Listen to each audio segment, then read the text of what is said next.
Hi everyone, so I've been reading through your comments and here are my answers to your questions. So before we get started, if you're interested in growth, mindset, business, and of course property investment, make sure to smash that subscribe button and the notification bell. And if you've got 2 seconds of your time, make sure to tap the like button as I'm answering these questions. It really does help the YouTube algorithm and get this content out to more people like yourself. And remember, if you want your questions answered by me, put them below in the comments and I'll answer every single one, either by directly responding or creating a video just like this, and I'll make sure to give you a shout out on the channel as well. So let's jump in.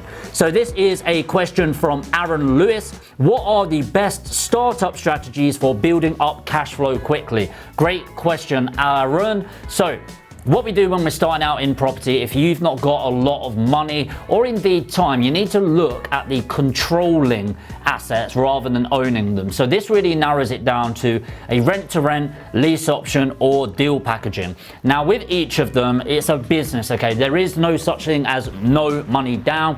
It can be other people's money down, but no money down strategies, there's always some money, experience and time that needs to go in. With rent to rent and lease options, I think you need to average about £4,000, £5,000 worth of costs, because you are going to need to go out there, get your basic insurances, and you're going to need to tart up the properties when you're going through. But it's a great way to get ongoing payments coming in. So if you're doing a rent to rent, I'd usually expect around the 400 realistic net. I know some people like 600, 700, but a more realistic ongoing net return is around the £400 mark. And a lease option will typically be done on a basic buy-to-let property where you're going to make a couple of £100 net revenue on a monthly basis. The downside is that's not going to change your world and there are added expenses up front, but you will have ongoing reoccurring money coming in, which is great if you need predictable income. The other option is deal packaging, which is I'm definitely biased about because I own a deal packaging company, as you can see behind me, and I absolutely love it as an active strategy. So it does take some time. You'll probably need about 10 hours a week. Doesn't matter when you're really spending it, just make sure it's somewhat sociable so you can talk to people on the phone and close some deals. The great news about it is it's definitely the least amount of money up front. I'd usually allocate around £1,000, which is going to be enough for your compliance setup and a little bit of marketing budget. But the great thing about it is it's decent chunks of money. So let's say you do a deal a month, which is you can definitely build yourself up to that over time, and then you're looking at between £3,000 and £5,000. So the pro is nice chunks of money for most people. If you get a deal a month, you can quit your job on that once you've got your pipeline, but you need to be patient and get your pipeline in place. So 3 to 5 grand's a fair whack of money. The downside is it's not reoccurring money, so you do need to go out and then find the next deal for your investor and hit it home. Next question is from Leonora Sut2, is should you get proof of funds from an investor before you start giving them details of the deal? I think it really depends on the level of your relationship with this person, and I usually go with gut feeling. So ideally you will have proof of funds, because if somebody's like, oh no, why would I give proof of funds? And usually by asking that question, it kind of weeds out people going, oh, I'm actually working with a partner. Great, can I get their proof of funds? So ideally you will get that, yes, but ultimately if I only have a couple of investors and they're a bit nervous about sharing those details, I'd usually take the risk on them. But ideally, yes, you want to get some proof of funds from your investor before you share the full details, or at the very least you get them to sign what is known as an NDA/NCA, which is a non-disclosure agreement, and more importantly a non-circumvention agreement, NCA. Hope that helps. Marcus Chapman, great question here. How do you find investors for deals? It's a really powerful question because you always want to have money coming in. Ultimately, and I tell people this, if you don't have investors, how many people have you asked for it? And the answer is usually, once or twice a month. No, you need to put in the time, you need to put in the energy, create content, put yourself in the right areas. Where are they? Online, LinkedIn, Facebook's great places to start. In the real world, I know it's a bit harder right now, but there are still breakfast networking meetings that you can do over Zoom, BNIs, where you go out, you put yourself out there, you tell people what you're doing on a consistent basis, and number one is always ask for what you want. In the same way with these videos, you'll hear me saying, hit the subscribe button, hit the notification bell so you're notified about these videos, and please do, seriously, smash the like button because it really does help the YouTube algorithm. Seriously, do it now.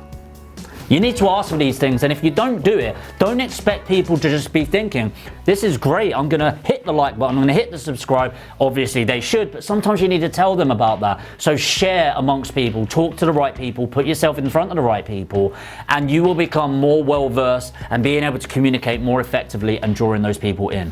Ask for the money.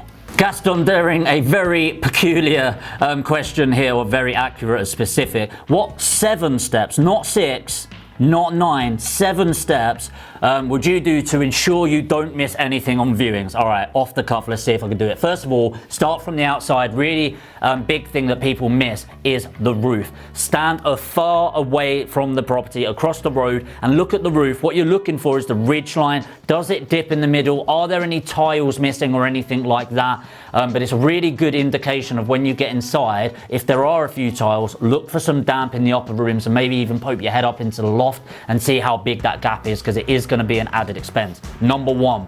As you're walking towards the property, just a bit of acknowledgement about the surrounding properties. What are their faces on it? Because ultimately you can control the refurbishment and the view from the outside of your property. But if all of the properties to the right and left are looking knackered and rubbish, it's not like you can go to those neighbors and say, hey, look, going to be selling this or refinancing this, can you sort yours out? Okay, so always factor in the surrounding properties. That's number 2. Number 3, look at the windows and the doors as you go in. A big one that people miss is it double glazing? Because if it's single glazing, you're probably going to want to get that sorted. There's something called an EPC with property, which is Energy Performance Certificate, and you're going to need a good energy performance rating to let out the property. So look for double glazing, and of course look at the door before you go in. Number 4, when you're walking around the property, look for cracks. If you can get your finger in it, you're probably going to need a structural survey. Any small sort of movement and cracks in plaster usually isn't that big of a deal, but definitely something to factor in. Number 5, when you're going around, is how many floors is the property over? It's something people don't usually think of, but if you're adding complications by an extra floor, the cost does go up per square meter. Something you need to factor in when you're going around.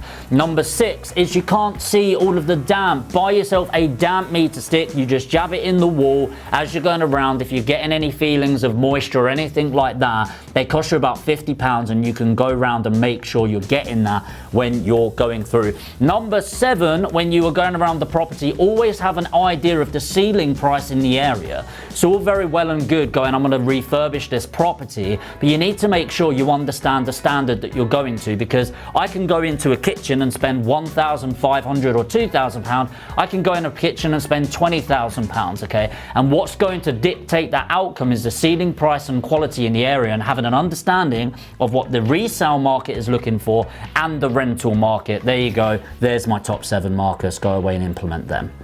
Another question from Gaston here, I'm going to answer it for you, mate, is how do you find a reliable VA? For those that don't know, a VA is a virtual assistant. Now, it depends on what you need, because if you're going to get somebody England-based, I'm filming this from England, obviously, or in your country, in America, let's say, you are going to need somebody on the same time zone. They're probably going to do more skilled work. They're going to be probably more on your case, a lot more. So it's actually an assistant for your time, more like a PA's role, just virtually.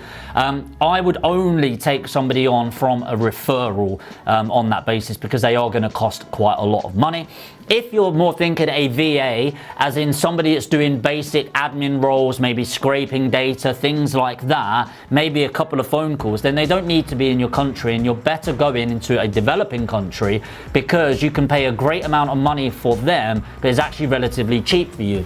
We use a website called onlinejobs.ph. These are Philippines-based people, individuals. To give you an idea, a doctor would be something like $650, $700 a month. So you can pick up really high-quality individuals working 40, 50 hours a week for around £400 per calendar month that are really great for that. And you just go through a basic thing. So the first thing that I do is, there's going to be loads of people looking for these jobs, so I put very specific instructions, and one of them is in the subject line for when you're applying, put this, and I'll put some code or something like that that they have to put in the subject line. And that is a really great way to go from 200 applications to about 30, because a lot of people are just applying for job after job, and if they don't copy and paste that code, it means nothing, the code. Then they've not read the instructions, they can't follow basic instructions. That's really important managing somebody virtually. quickly. That scrapes away most of the data. Then I'm going to ask about their internet speed. Then I'm going to do a Zoom call with them